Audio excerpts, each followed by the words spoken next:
Ayan po, at nandito naman po tayo ulit sa isang channel natin sa Jun Birana Vlogs, na kung saan po ay magbubunot po tayo noong pwedeng mabunot dito na mananalo po ng 10,000 bawat isa, at ang bubunutin po natin ay 2. So tuloy lang po yung inyong pagpapasubscribe at i-send nyo po yung katibayan ng inyong pag-subscribe or pagpapasubscribe sa mga kaibigan ninyo. Doon po ninyo ipadala sa Tareck Hassan Mirza para po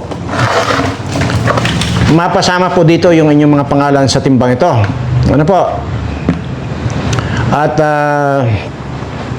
kasi kayo po, pag nag-send po kayo sa messenger ng Tareck Hassan Mirza, siyempre po magre-register doon yung inyong pangalan. Kung hindi naman po kasi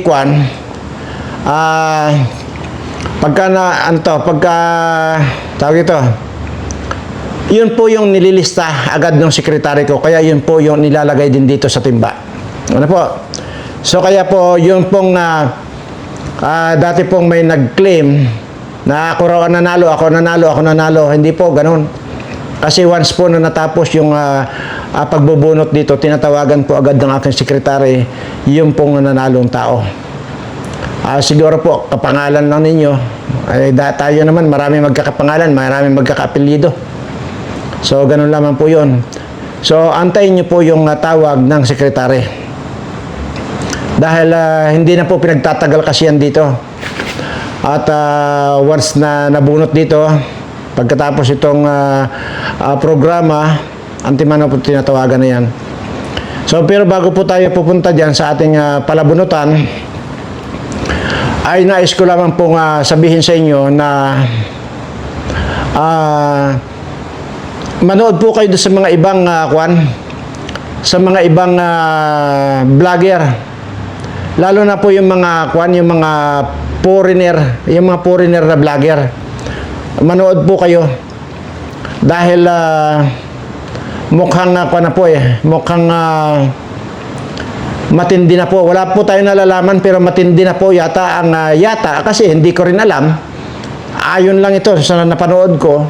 Kaya ngayon nga po sabi ko na maghanap po kayo, mag-research po kayo dyan ng mga foreigner po, ng mga nagbabalita. Kasi kung dito po sa ating mainstream media, wala na po tayong maasahan eh. Tingnan nyo nga yung namatay na congressman. Actually, 3 na yung namatay na congressman, hindi ba nila binabalita? Diba? Wala na po tayong maasahan dito sa gobyernong ito. At mukhang hindi lang po nagkakagirian ngayon, at talagang may pinakawalan na ayoko na magsalita kasi ayoko na po kasing mabas uli na katakot-takot na bas na fake news ako. So yun lang po siguro ang aking masasabi sa inyo, na maging alerto tayo at makiramdam po tayo kung ano na po yung nangyayari sa ating bansa ngayon. Dahil nga yan, may napanood ko 2 pong vlogger na foreigner vlogger po ito, at nagkakabakbaka na, at mukhang damay-damay na nga itong Pilipinas. But anyway, gusto ko lamang pong sabihin sa inyo na hindi pa rin po nababago yung stand ko. If ever po na talagang hindi na maiwasan yan, ay dito po sa akin ay willing po akong tanggapin kayong lahat dito at magsama-sama tayong lahat dito. Lahat po ng aking mga subscriber. At maluwag pa po dito. Kung ilan lang po ba yung subscriber ko ngayon, 100 plus lang. 100,000 lang. So, maluwag pa po kayo rito. At kaya nga po ito ginawa ako para sa ganun, kung may dumating na dilubyo na kagaya nito, ay ma-accommodate ko kayong lahat. Doon lamang po yun sa may gusto. At yun lang po ang pwede kong maitulong sa inyo, ang sisiguraduhin ang kaligtasan ninyo. Dahil dito po sa akin dito, siguradong ligtas po kayo. Magpakawala man yan ng virus, magpakawala man ng laso ng kalaban, ay basta po makikita nyo naman po kung ano yung mga ginawa namin dito na para ma-prevent yung mga ganyan mga lason or mga virus na yan. So, hindi pa rin po nagbabago yung isip ko, hindi pa rin po nagbabago yung desisyon ko na kupkupuin ko po kayong lahat dito. Ganun po yun. Kung ano na po kasi yun, na binitawan kong salita, yun na po kasi, hindi na rin po mabago yun. At ayaw ko na nga lang po magbalita ng mga balita rito dahil sabi ko nga po ay parang nakakahiya. Yung bang sabihan kang fake news ay nakakahiya. Which is, doon po sa mga dating nag-fake news tayo, mayroon naman po. Yun po yung sinasabi ko na, nang aasar na lang po ako, kagaya nung sinasabi ko na itong sino ba yung tumalon sa Ilog Pasig. Yung mga ganun po ba? So, hindi po naintindihan ng iba yun na nang aasar na lang po ako. Kaya po, yun ang iiwasan ko na ngayon dahil nga ayaw ko na pong masabihan fake news.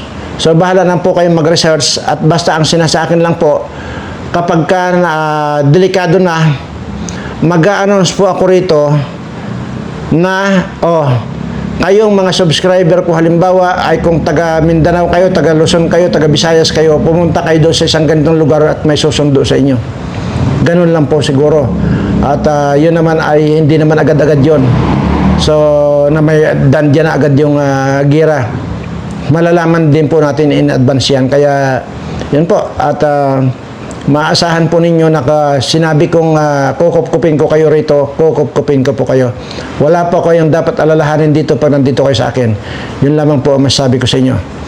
Ano ba tayo? Ilang... At ito na po. At ito po naman ay aray ko. Actually, hinalo ko na po ito kanina. Bago ko po nilagay dito ay hinalo ko na ng hinalo. Para pagdating po ngayon ay bubunot na lang po tayo. Sabi ko nga po ay ang pagtitiwala at pananampalataya sa ating Panginoon, yun po ang magsasalba sa ating lahat. Yan po ang pakatandaan ninyo. At wala naman pong iba eh. Saan pa ba tayo lalapit? Wala naman kayong malapitan politiko eh. Dahil kung may malapitan man kayo, kawatan din. Pag nanakawan lang po kayo, baka mamaya ultimo yung bagoong na lang, baka nakawin pa sa inyo ng mga politikong yan pagka nakadikit kayo dyan sa kanila. So, wala na po kayong maasahan. Maniwala kayo sa akin. Hindi na po ligtas ngayon. Kahit na saan kayo pumunta, hindi na po kayo ligtas. Maniwala kayo sa akin. Kaya po, ito, habang wala pang gira, tuloy lang po. Tuloy lang po tayo. Dahil ang purpose naman po natin dito ay kahit paano ay makapagbigay tayo ng kaunting halaga doon po sa mabubunot. Dadaanin lang po natin sa palabunutan kasi nga po, marami po kayo, hindi po mawawala yung inyong pangalan dyan. At nandyan lang po. So kung hindi man kayo nabubunot pa ngayon, ay sa mga ibang araw po siguro ay mabubunot. Total, hindi naman po natin nauulitin yan eh. Kapag ka nabunot na po kayo dito, hindi na po kayo, kahit pa mabunot uli ang pangalan nyo, hindi na po kayo mananalo. At bubunot po ulit tayo. Pwede lang po kayo manalo doon sa grand prize na. Pero po dito sa 10,000, yung pong mga naunang nabunot na, halimbawa mabunot pa rin po kayo dito. Kasi yung po nabubunot dito, sinasauli ko lang. Para lang po hindi mawala yung pangalan ninyo. Pero, dito sa 10,000, pagka kayo pa rin na mabunot, hindi na po kayo mananalo. Doon lang po kayo mapapasali sa 1.5 million kung sakalit dumating yung araw na narating natin yung 150,000 subscriber doon sa Birana Live Studio TV. Kaya po, yun po ang inyong isubscribe, yung dalawang channel ko na yan, Birana Live Studio TV at saka itong June Birana Vlogs. Yan po. Tapos, pag na-subscribe ninyo yan, pindot ang all, pindot ang bill, screenshot, isend nyo po dito sa Tarik Hasan Mirza para po mailagay din po yung inyong mga pangalan dito sa timbang ito. So, ganun lamang po kasimple ang pagsali. Wala pong maraming usapan dito, wala pong maraming kutso-kutso dito. Yun lang po, ganun lang po kasimple. So, yun po mga nagtatanong kung paano sumali, panoorin nyo po yung part 1, part 2, part 3, nandoon po. At masasagot po lahat ng mga tanong ninyo. Ayan po, at bubunot na po tayo para sa unang ating sa unang 10,000. So ayan, nakatalikod po ako yan, hindi ko po nakikita yan. Katunayan, hinahalo po natin yan. Ito po, bubunutin na po natin. Okay. Okay. Siya po si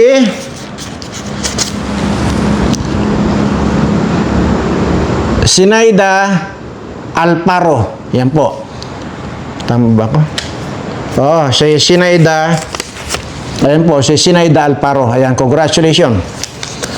Ayan.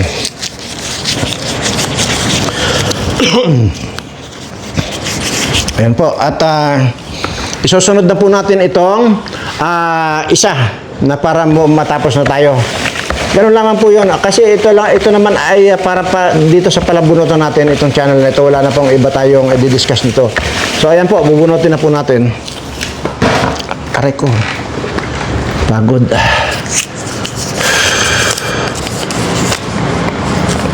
Ito. Ayan. Haba naman ang pangalan nito.